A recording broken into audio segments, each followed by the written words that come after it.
What's up, everybody? Before we get into this episode, we have to give a big shout out to all of our sponsors. Without them, this wouldn't be possible. If you're looking to train your athletes in person or remote, you need to make sure that you're utilizing TeamBuildr. I have had TeamBuildr since 2019 and still utilize it with my remote athletes. This makes everything simple, from the ability to program, have videos right there, wellness questionnaires. Loved being able to have it in person at the rack at Towson, and being able to have it in person now at Goldfinch. This has made my life easier as a coach. If you're still printing on paper, I don't know what you're doing. If you have a different software company, again, I don't know what you're doing. Check out TeamBuildr down in the link below. Hawkin Dynamics is the best option if you're trying to get any force plate data, or if you're trying to collect any isometric mid-thigh pulls. Not only can you do isometric mid-thigh pulls for the lower body, but I call it an isometric mid-thigh pull for your upper body, where you're able to do an isometric push-up into something where your back is pushing into a bar and your hands are on the force plate. I utilized Hawkin's force plates and Hawkin's software when I was at Towson. Still utilize it now when I'm at Goldfinch. If you're using the other competitors, I don't know what you're doing. Hawkin's customer service is second to none. Hawkin's software and their hardware, again, second to none. Check them out in the link down below. Are you expanding and need more equipment inside your current room? Or are you building a new weight room and you need to get some equipment? You need to look no further than Powerlift. I had Powerlift equipment when I was at Harvard, Iowa, and at the University of Maryland. I'm currently utilizing their stuff right now. I'm telling you, Powerlift strong, Powerlift made here in America, here in the great state of Iowa, made, manufactured. You have the ability for customization, whether it's on the bench, whether it's on the upholstery, whether it's on the bumpers, across the rack. There are countless options, making sure it's designed to your specific brand. It's Powerlift made, it's Powerlift strong, it's not cheap like all the other competitors, and the people inside of Powerlift are people that you want to be with. Check them out in the link down below. Are you or your athletes waking up too hot or too cold in the middle of the night? Or are you looking for a sleep tracker option that doesn't involve wearing a ring or a wrist or a watch, something on your body? Then you need to look no further than the company SleepMe. SleepMe makes chili pads, which keep your bed cold or warm depending on what you want. And they also have a tracker that will go underneath that pad, so it will be able to tell how well you slept. When I did a little study on myself with the Oura Ring and with the SleepMe tracker, they were within 97% of each other, and it was actually pretty astonishing how similar the two were. I love my chili pad. It makes me sleep great. I sleep cold. I actually wake up cold now. I haven't woke up warm. And pretty much ever since I've had it, I don't like sleeping on the road because I don't have the ability to use my chili pad. Bunch of former colleagues back at Towson got it. My stepmother got it. Check it out in the link down below. Once I became a professional, being in New England, how we talked about before getting on air with Moses Cabrera and Harold Nash. And when I first got there as a rookie with Mike Guadango, who had won Super Bowls in Dallas, won Super Bowls in New England, and he would just tell me how much he hated rookies, and I was a rookie. So it would always be hilarious. And then, like, people would tell me, they're like, you don't realize, but Wojcik actually likes you. And then at the end of my rookie year, he came up to me. He was like, you and Emmitt Smith, the only rookie Pro Bowlers I've ever had. What's up, strength coaches? Welcome back to another episode of the Cheeky Midweeky, where we are making strength and conditioning not boring anymore. And we have multiple Super Bowl winners on the show, Devin and Jason McCourty. Thank you, gentlemen, for coming on the show. I am greatly honored to have you guys here. There's a lot of other things you could be doing. Appreciate it. So jumping in, anybody that's listening, you know that I know Mike Guadango, and Mike trained both Devin and Jason. And anybody that's watching, Devin has the Freak Strength t-shirt on. We talked off air, but the first thing that I want to dive in is that relationship between coach and athlete. You guys have a special relationship. You talked about it on Mike's show. Can you guys dive into what that relationship is like, athlete to strength coach, not just Mike, but all the coaches you've had across your career?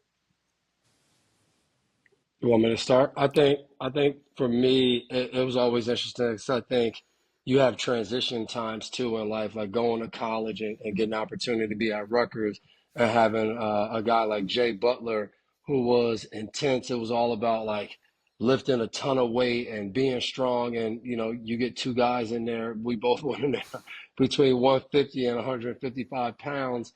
Bench press 135 three times as a freshman to give us a 155 max. I think we might have squatted 225 once or twice. So you get like this kind of macho man, strong, you know, powerlifting strength coach, and you get these two kind of dweebs that are skinny that are, you know, so it was for us, I think we had to find our footing. And I look back at it and think about like where our relationship got to with Jay Butler, of us laughing, joking, getting on him, cursing him out when he would tell us to do the whole rack. But then kind of him pointing out like, hey, your squat max is 535 pounds. Your bench match is 300. Like the things that he got us to and pushed us to do was way outside of anything that we had planned for ourselves. And I think now, once I became a professional, being in New England, how we talked about before getting on air with Moses Cabrera and Harold Nash, and when I first got there as a rookie with Mike Guadango, who had won Super Bowls in Dallas, won Super Bowls in New England, and he would just tell me how much he hated rookies, and I was a rookie. So it would always be hilarious. And then like people would tell me, they're like, you don't realize, but Wojcik actually likes you. And then at the end of my rookie year, he came up to me. He was like, you and Emmitt Smith, the only rookie Pro Bowlers I've ever had. And we always had this ongoing joke. He told me about different guys that were like elite athletes that were strong, not necessarily in football, but in different things. And he would always text me even once he was gone and ask me if I did certain things. So just a very special relationship. And then obviously with this guy who jumped on where we'd be in the off season and we would have, you know, maybe a 60 or 90-minute workout on paper that would go for 3 hours, 3.5 hours because of all the other things we were talking about in life. That to me really was the foundational piece of obviously working out and getting ready for the season, but also you talk about mental wellness and all those different things in the gym.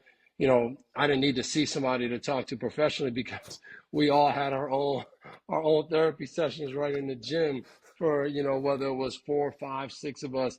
It was always a good time and we got better. Yeah, only thing I would piggyback off of, I think for athletes, you realize, especially once you get to the college level, pros level, you spend more time with your strength coach than you do any other coach that's a part of, whether it's your university or organization. So when you start to talk about, especially when you first get to college, of just building trust with the new men and women that are now in your life in a place that you don't really know, you've had to leave high school, it's the first time away from your parents for a lot of people. That time spent in a weight room with someone standing there telling you, like, I'm going to help you become a better football player, whatever sport you're playing, like, that's the first person you learn to trust that, hey, they have my best interest in mind and they are going to make me a better football player. And I think as those relationships start to evolve, it's different when we work with Guadango opposed when we work with our strength coach as a part of our team. So you have two people that are trying to get the best out of you, but are doing it in different ways. And I think that's the unique thing about it. Dev mentioned his guy. When I first got to Tennessee, Steve Waterson was my strength coach, and he was an older dude, and he was old school, and he had been doing it forever. So he had went through the different eras of athletes, of when it was probably where you had the ashtray in the lockers, and guys in the off season were doing regular professional jobs and then showing up. And then it evolved into where we're there all year round. So having those conversations, and to Dev's point, is those relationships went so far beyond just like you got to do this amount of squats versus, hey, you're getting ready to play this position, to like, I'm getting married this offseason, I have kids. You really would start to talk to your strength coach about your life, and they'd be able to give you so much counsel and so much kind of just good information. And then outside of the building, when I would walk into free strength, because your strength coaches that are part of your team, like they're putting together workouts that have to serve, maybe it's 90 guys if you're in the NFL, serve points, 130 guys in college. Then when you walk into a privately owned gym, it's just like, now it's like, all right, how do I get Devin McCourty to be the best version of himself? And I think that's where it starts to flip, and you start to build kind of a different relationship with strength coaches in that kind of sector. How about you, Mike? We were talking about relationship between athlete and coach, and I talked about your relationship, your episode with Devin, and then you talked about it with the Kevin Love episode too. But strength coaches have to talk with their athletes and truly have relationships. What is it? Well, yeah, I mean, speaking of relationships, Jay, you didn't get the fucking memo? No freak strength T-shirt, bro. No one sent me out the memo. I'm dressed for the day, running around with my wife is sitting down like, and I have on a Jurassic Park tee, so it goes together great somehow. Dude, you know, I think it starts with relationships with the private sector. the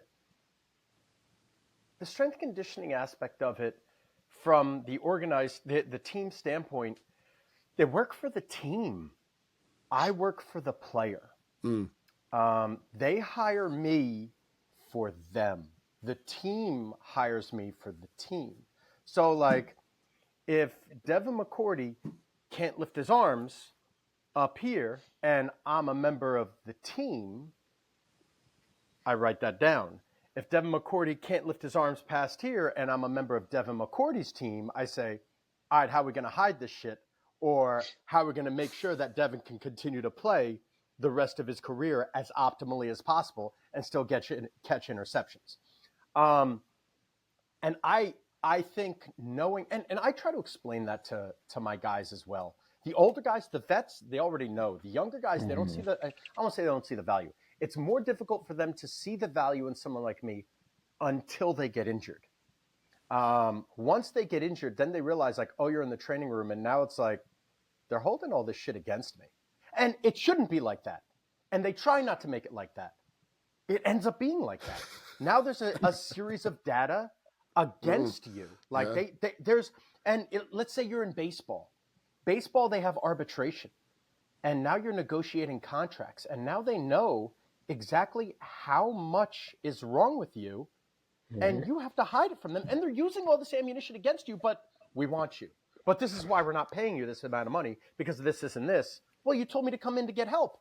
Well, yeah, of course we're here to help, but, like, look at what you're, so, like, guys like me I can save a player millions of dollars down the road because, like, I have their best interest. Whereas if I'm working for the Patriots and, 34-year-old Devin McCourty is like, hey, I don't want to go to OTAs. Well, I say, well, come here. What the hell are you talking about? No, come here.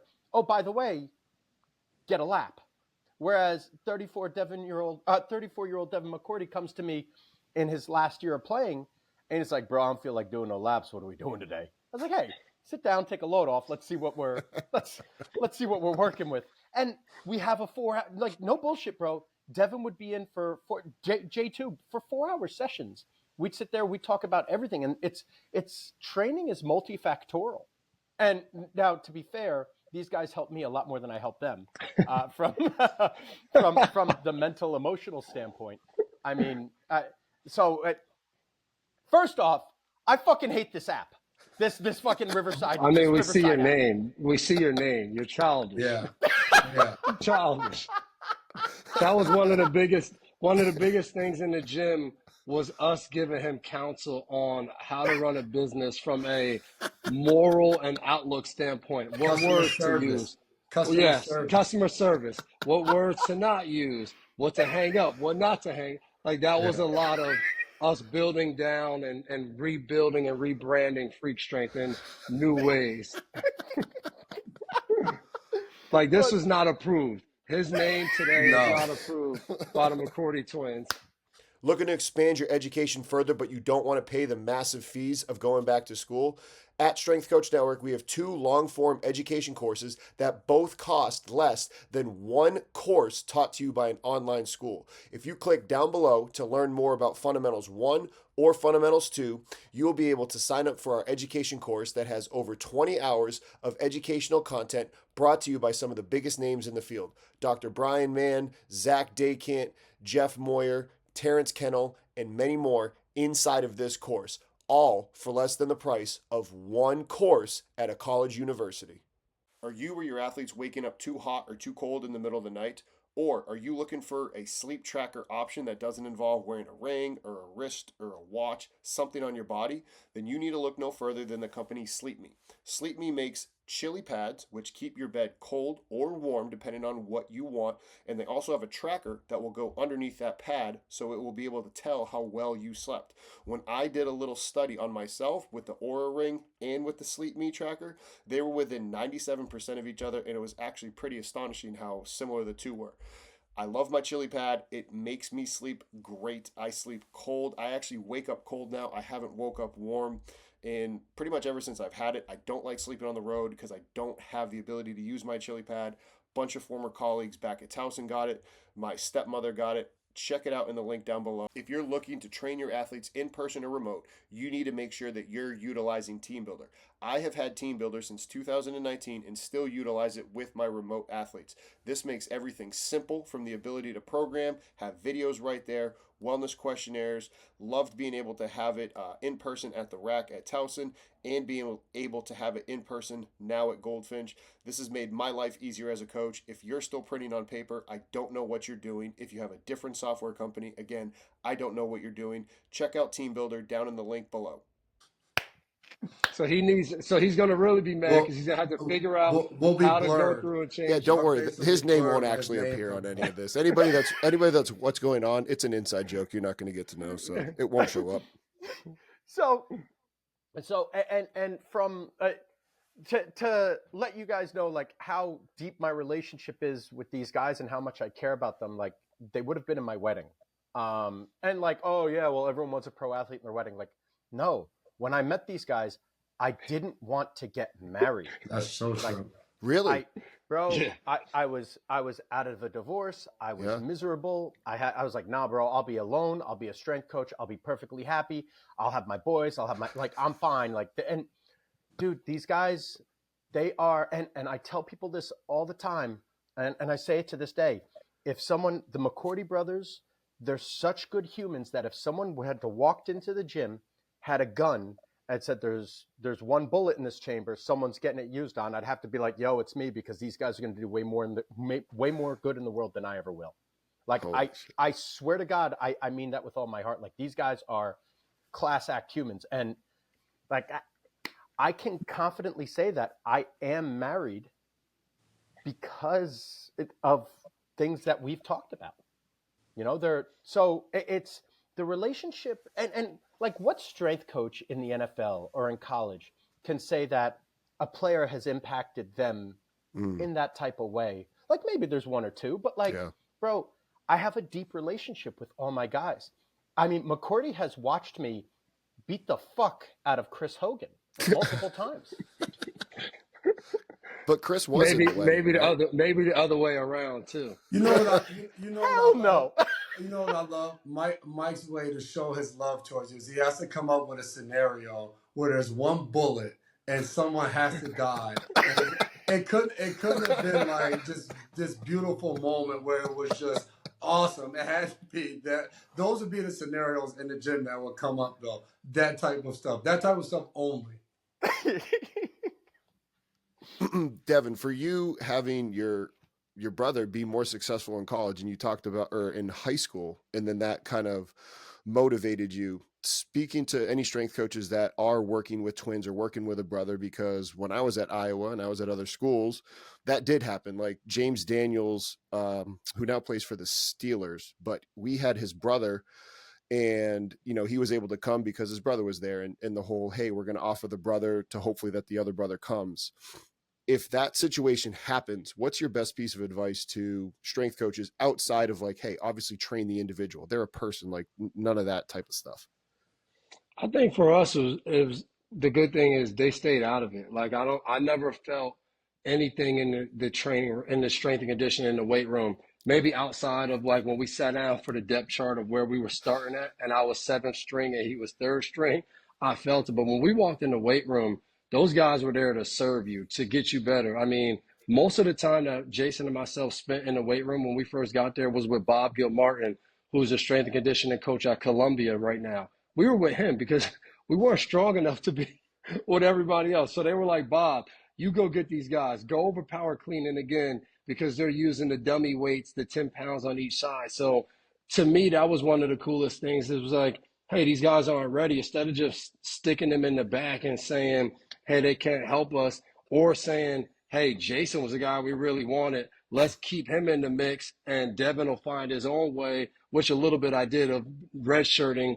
But I think it was my time with Bob Gilmartin. Like, to this day, when I went to Columbia last year to speak and I got a chance to talk to him and we reconnected and we're talking, like, I told their team that, like, my time spent when I first got there was with Bob. It was that time, and it was getting to know him. And he was like, hey, dude, you're not there yet. It's okay. We're going to get there. And 6:30, 3 times a week, non-travel lift, I'm in there. And slowly but surely, I'm seeing it. I'm 155 as a freshman. Next thing I know, end of freshman year, I'm 175 pounds. I'm actually lifting real weights. Like that part of it was real. And I think that came from the strength and conditioning coaches didn't have anything to do with how you got there, what was going to happen with your play time. I mean, they were like, hey, when you walk in these doors, our job is to make you faster, bigger, stronger. That's what we're doing. We're going to get to know you. We're going to do all those things.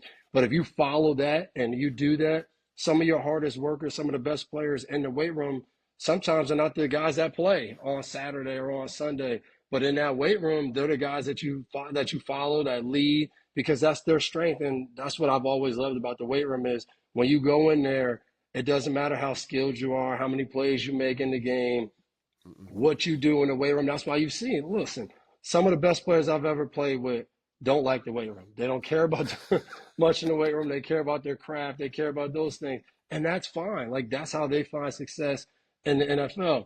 Strength and conditioning coach will tell me, like, hey, we get them what they need to get out there, but those aren't the guys they love to work with. They love to work with the guys that love to get better and work out in that sense. So that was never an issue for us at Rutgers. It was always the things that, were outside of that we had to figure out. But when we got in that weight room, even though, like I said, I redshirted, which, ended up being a blessing, I think I was redshirting no matter what. I didn't have a choice. It wasn't going to be something I did on the field.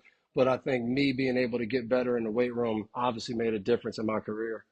And I guess I would suggest like having those conversations with them. And to Dev's point, when we went into college, no one said anything about it. And I think some of that is because times are so different now. When we first got to college, like that was when Facebook was first invented and only college students could get on Facebook. And you fast forward to now, like if you have twin brothers in college and one ends up becoming a stud as a freshman and the other one is redshirting, like it is so much more apparent now because the other one's going to have NIL deals and all of these different things, social media posts, and the other one is just going to kind of be sitting in the background. So like now you have to have those conversations. And for us growing up our entire lives, it was always, all right, we're going to do Oklahoma drills. Devin and Jason, you guys are up. You're going against each other. Basketball, one-on-one drill. You're going against each other. And for us, like, we never minded it. We always kind of rooted for each other. But I think for each individual set of brothers, set of twins, like getting to know them and know how they're kind of motivated and what pushes them is key. Because if you're in a weight room and they're continually compared to each other and one is drastically better, like that may start to get to them. So I think having those conversations and breaking down those walls, and also especially coming into college,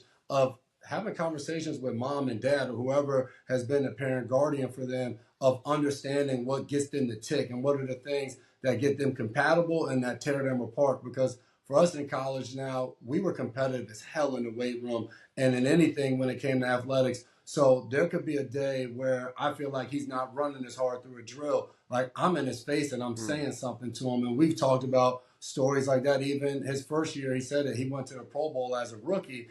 And his second year, we're back at Rutgers. We're training in the weight room. And he like cut me short on like pull-ups or something like that.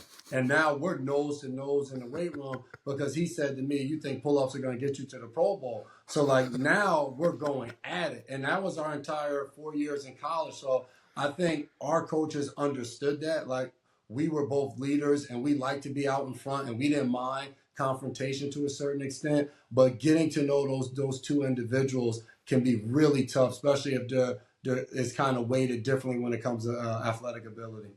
How about you, Mike? Did you like try to, hey Dev, like what makes Jason tick, or like did you do things like that to try to get to understand them better? Oh, hell no.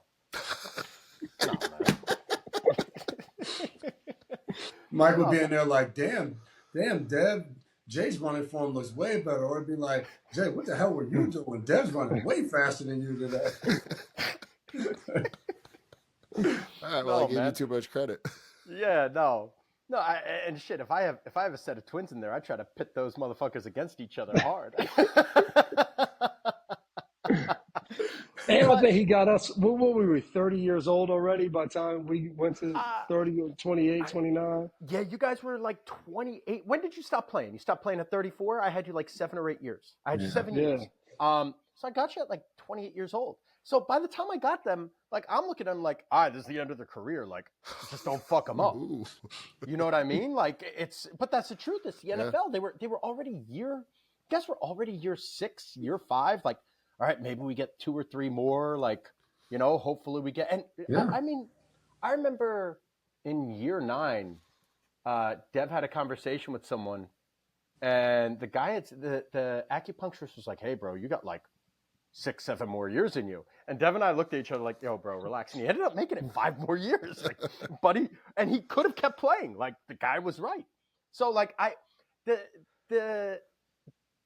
don't have to motivate these guys. Like, these were pros. You know what I mean? So for me to like figure them out, like, nah, that people that come to me, I don't have to necessarily figure them out. And if I have to figure them out as professional athletes, like, they're going to be out anyway. You know what I mean? Like, it's not like the college game or the high school game.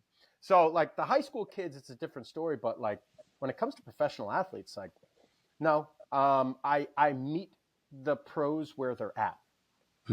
And I see what their goals are. And if we can align their goals with the work ethic, if those are in alignment, cool. Like, but I tried to hold them accountable to what they want to do. And I mean,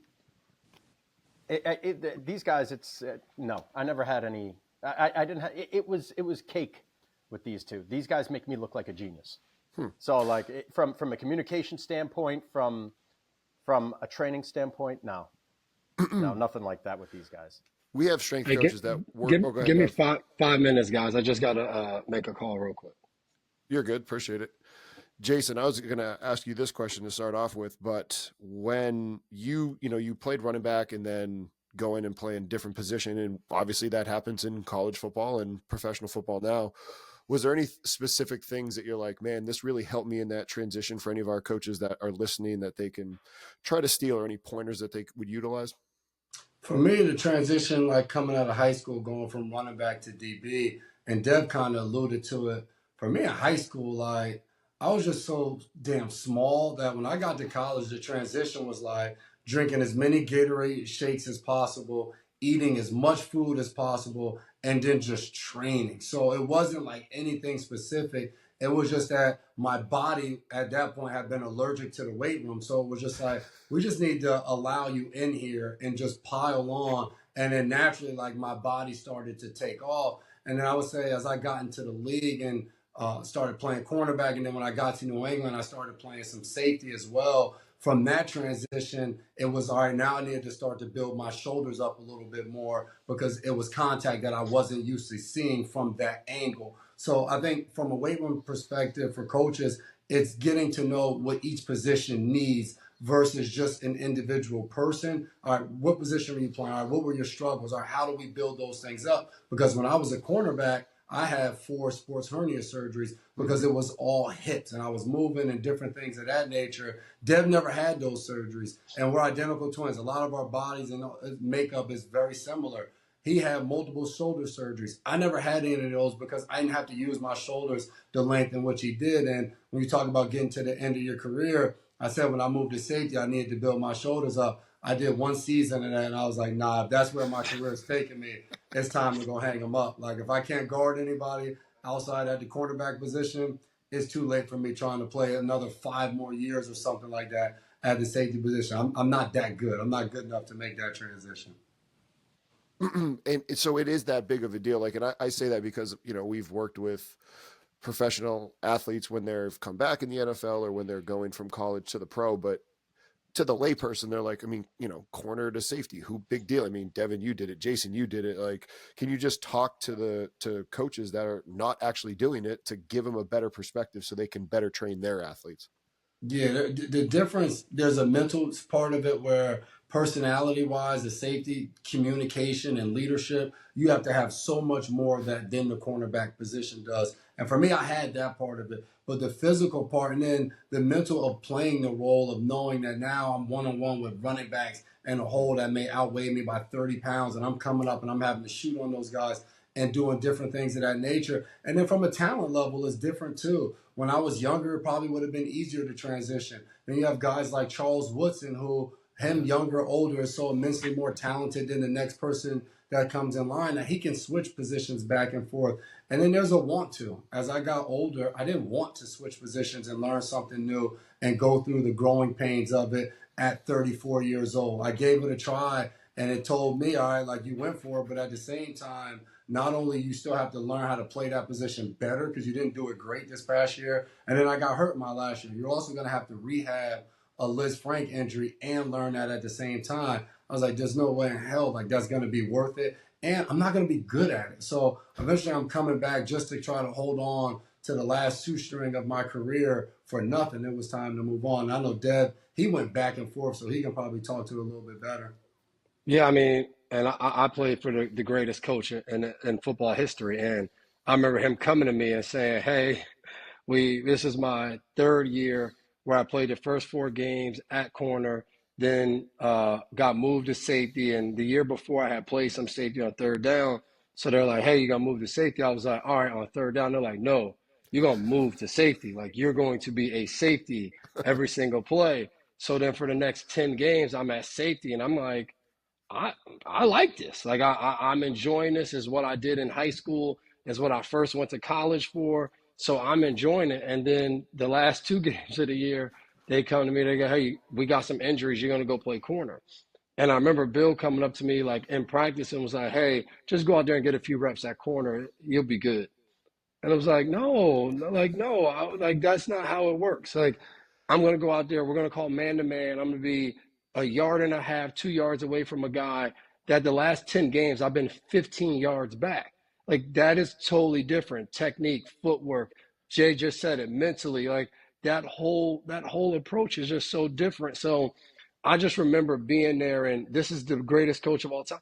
He didn't give a damn that I was a little uncomfortable going back and forth. So most coaches don't, but I remember sitting there, and I think, as we talk about your relationship with your head coach compared to your position coach compared to your strength coach, my position coaches were like, hey, let's figure out a way to get you in some individual corner drills too. So instead of just doing the safety drills, go over there, and you know what, these next 2 weeks, just go be a corner. Be over there. But then it was like, for me as a player, I'm like, yeah, but these 2 games, then we're going to the playoffs. So for 2 weeks, I'm going to go do something that I'm not going to do in the playoffs. So then I did that, and then we had a bye week. So then the bye week, I go back to safety. And for me, it was just like, I didn't like it at all. It was frustrating. It was just like, man, and it really let me know this was my 3rd year, so I'm still in that rookie contract. It let me know future-wise, this isn't something I want to do. And I see there's guys out there that do it at a high level. And I learned when I was young that this isn't the way. Again, ultimately, when you make the NFL, you want to get paid. I figured out this isn't the way to get paid. Do a bunch of different things pretty good, or just do one thing really good and say, hey, I'm this. I want to be paid like the other guys that do this. And be I the thought was best. better. Exactly. So I I remember thought, Marshall Yonda saying that because he used to come back and train at Iowa. And he's like, look, at first, if you can be a tackle and a guard, you get into the league. But then once you're in the league, you got to be the best at something so that way you can get paid. exactly. And that's ultimately what it is. So I think, especially if you're a strength and conditioning coach, understanding that for a guy that might come in there that, hey, he's going to work his butt off to probably be this or that. Yeah, I get it. You might have to go sit in staff meetings and what's name. And I think that's the balance of being a strength and conditioning coach. You are going to be in staff meetings. You are going to understand what the coaching staff wants to do. But you're also going to have a unique relationship with the players, that the player's going to have something they want to do. And I remember having guys who are, a strong safety that sees like, hey, I might not be able to stay and play at strong safety because these next guys are really good. I want to get my speed up. I want to get more agile. I want to do those things.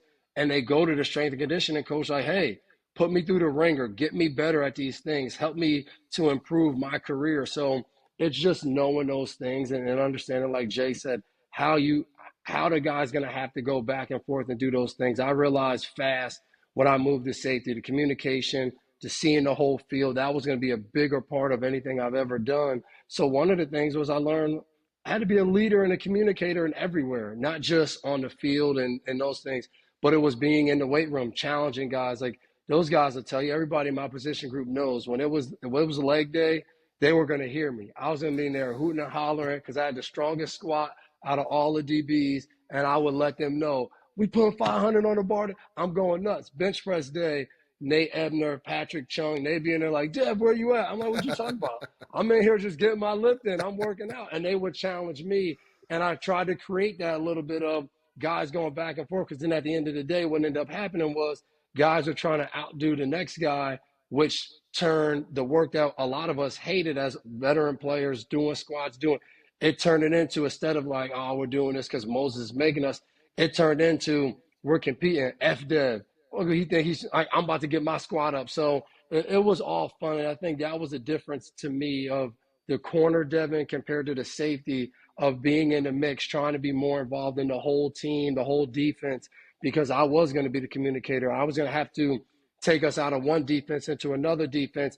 And I knew the defensive tackle was going to always say I didn't get the call. So I need to have the relationship with that. If I need to curse him out and tell him, man, your fat ass did get the call, you just didn't know, I need to form those relationships. And I had to do it in my way and my style. But I think you kind of have to know that as a coach, that player might need to do that more than they might have done in years previous. You alluded to it right there about, having to push and do the work. Mike, for you, working with those pro athletes, and like you said, you're working for them, you're trying to help them out. How do you balance that fine line of, all right, we got to do this, and like we actually do need to do it, and push the envelope, versus, okay, hey, how can we work around it, for lack of a better term? Well, like I said, I meet them where they're at. A lot of my guys dictate their own workouts. My job I have like the framework in which I want to go, where I have the luxury that strength coaches don't have, which is time and variety. Like, guys are stuck under a bar because there's 20 guys in the room, right? So the bar is just the simplest way to go about doing it. Hey, how's this feel? I can't get my arms to get to the bar. All right, well, do you want to do safety bar? Cool. Yeah, it's kind of aggravating my back. All right, we'll just go single leg. Like, to me, it doesn't matter how we get to Rome. We just need to get to Rome. Many roads lead to Rome. So it's my program is pretty individualized with, let's say, Jason, we'd be spending a lot of time working on his hips, making sure he's feeling good. And towards the latter part of his career, it was his knee that we worked on a little bit as well. And then it became his foot, right? Dev, I think we might have had a couple of hammy things here or there that we had to work on, like with needlework, like with body work. But like, other than that, from a lower body perspective, early on, it was lower back that we were worried about. And ankle. When he first came to me, it was an ankle issue. And we just had to make some adjustments with shoulders. So like, I'd ask everyone how they feel, how they like what they're doing. If they don't like it, I just change the shit. It didn't bother me one bit. Like, to me, there's 9 million different ways to push, to pull, to squat, to hinge. It didn't matter how we got there. As long as we get the basic stimulus, get the adaptation, it didn't matter what the stimulus was for the most part.